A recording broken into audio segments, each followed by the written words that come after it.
All right, so what I'm doing is I'm showing y'all how I made my trolling motor for my kayak, for the back of my kayak right here. That way I can get around. I'm going from this older one. I think it's it's a 20 thrust pound. I'm going from that to this new Mini Coda that's a 40 thrust pound. So I'm gonna show y'all what I'm gonna do to it. It's a brand new one from Walmart. Brand new Mini Coda trolling motor.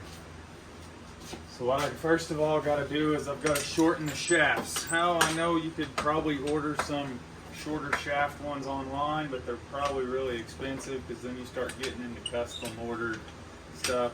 If you have any kind of mechanical skills or knowledge, you can do most of this stuff. So I'm going to cut this shaft someplace in this length. So I'm going to mark it with my hacksaw. I'm going to go ahead and put me a little cut right there so I know where I'm going to cut it at. Then what I'm going to have to do is I can move this one, get it out of the way now.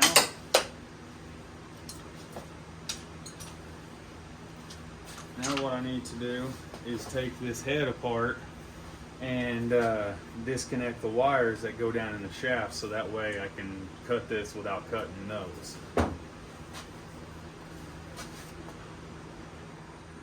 Alright, so now what I've done is I've removed all the screws from the underside down here up in these holes.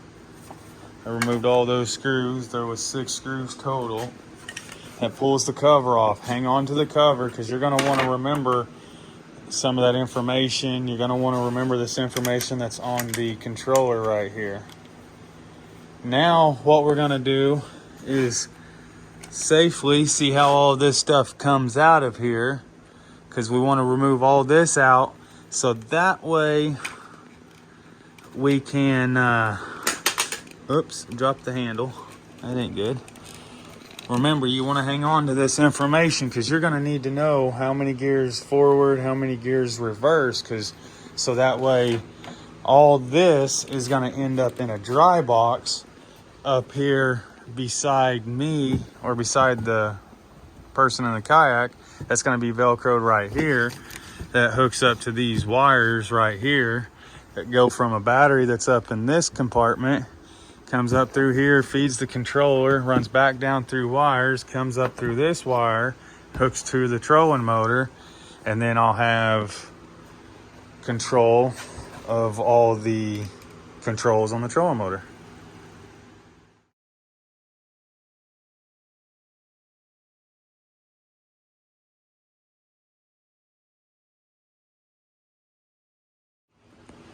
All right, so what I've done is I've used a hacksaw. This is a fiberglass pole. So I've cut all the way around, and what I did is I had to rotate it around so that way I could cut it and just barely go through the pipe. You'll feel when you cut through the pipe, don't cut any more because you don't want to risk damaging the wires in there.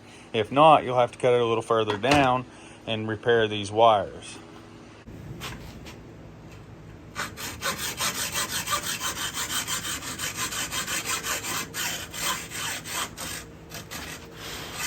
Notice how I'm not cutting really fast, really hard pressure, nothing, just barely going, because there it is.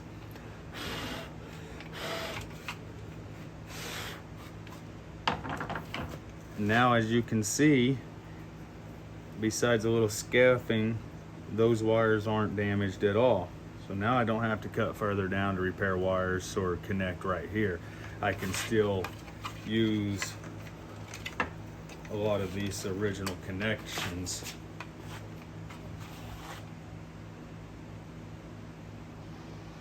I'm able to still use these connections. I can just unhook them. Like, see, this is that little white wire, so I pull a little white wire through. Well, I said that I may end up having to take the, nope, I got it. So, and then hook that right back up. That way I remember exactly where it goes. Let's do the little yellow wire now.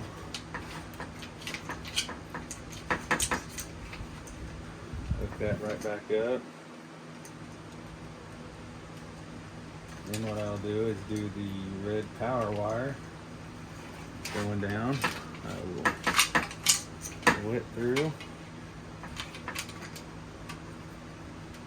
Hook it back up. Do the black negative.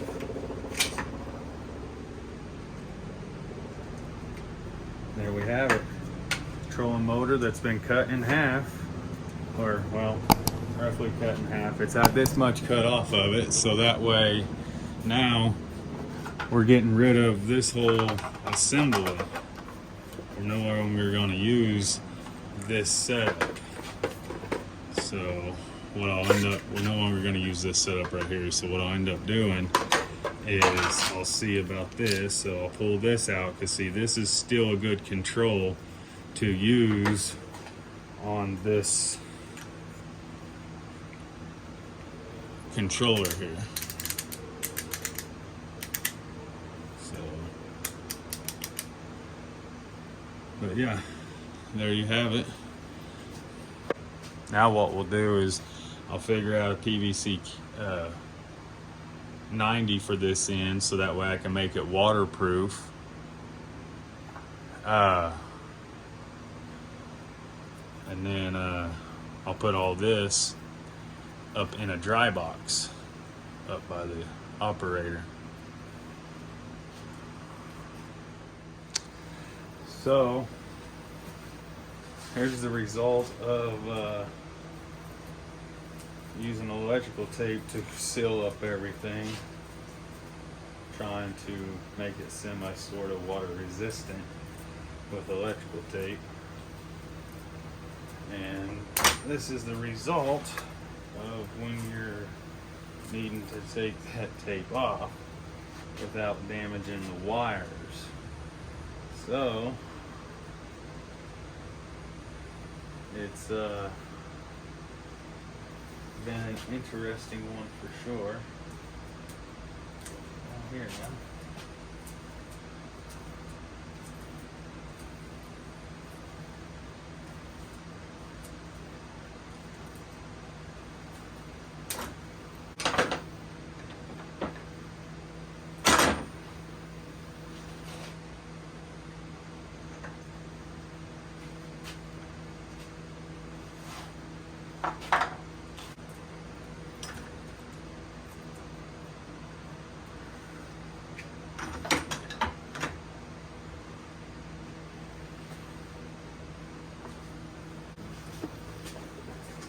Bucket of Allen wrenches.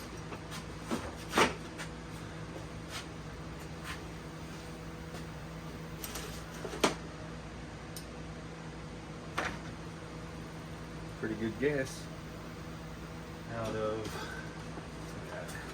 that's what I just sorted out of and got it on the first try. Only because I've been doing wrenches for a minute, turning the wrench. Learned how to fix stuff at an early age. I learned that it was a lot more affordable to own stuff in life if I could work on it. I must also say that this is not my idea. This was not originally my idea for this motor on the Kayak.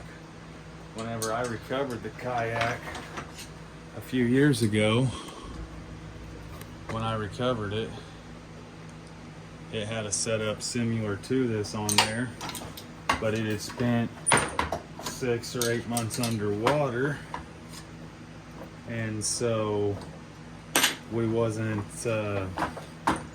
able to use the old trolling motor that the previous owner had put on it like this, similar to this anyway.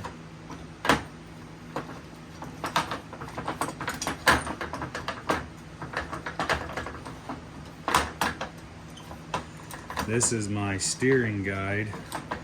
This is what I hook up my steering cables to, so that way whenever you're setting up there, you can steer the boat, kayak, with your feet.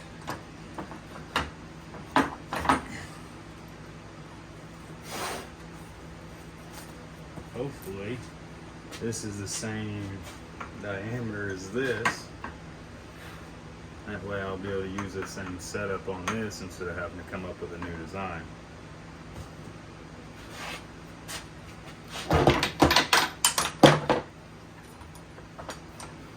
There we have it. Lock this down so it won't get. There we have the motor, the shaft, the wires are unhooked.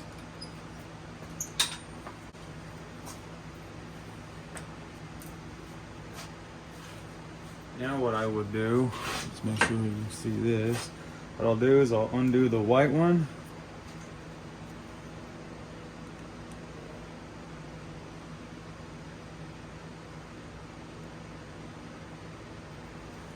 Well, this is pretty simple, so I'll undo the red, black one, white one, and yellow one.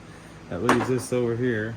Now what I can do is slip the wires through here and see. This will not work. So now I'll have to come up with a new steering design,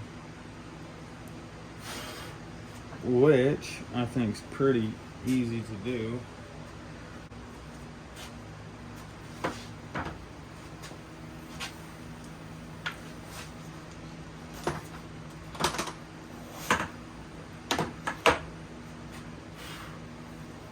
So I've checked.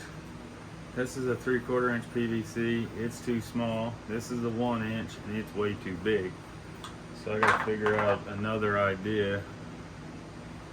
So what I'm gonna do as far as the steering cables go, I'm going to drill a hole all the way through it, screw this in, tighten it down, and then kind of right below it, I'm gonna do the other one the same way. Kind of offset them at a 45-degree angle, hopefully.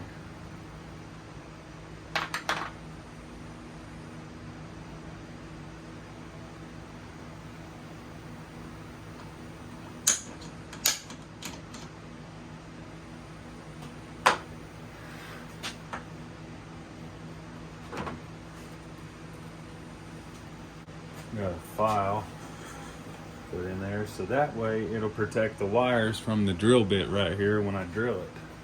That's the thoughts anyway. Hopefully that works.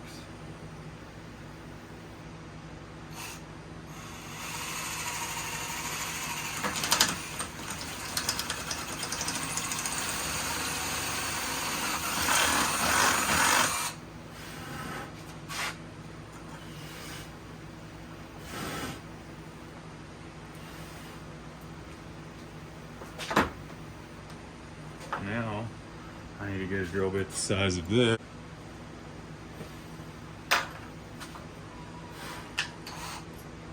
Make sure when you're drilling stuff like this fiberglass that you're doing it in a well-ventilated area, because you don't want to breathe that stuff in. That stuff's nasty.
Now what I'm going to do, I'm going to attempt to duplicate that.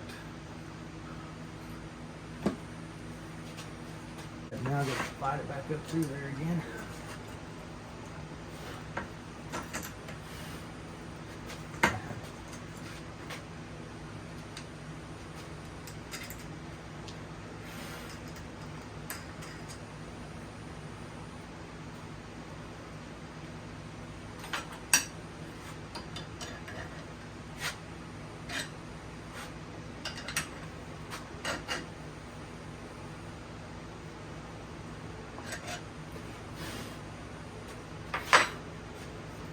Now, as you can see, they create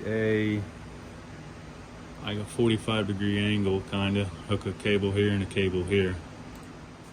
There's what it'll look like when it's on the kayak. I'm gonna add some a board here. I'll end up putting some sort of cap on here, but all that'll be in part 2. If you'd like, stay tuned for part 2 to see how I finish this up. Thanks for watching. If you like this, give this video a thumbs up and subscribe to it, and hit the notification bell so you'll get the next video when I upload part 2 of this.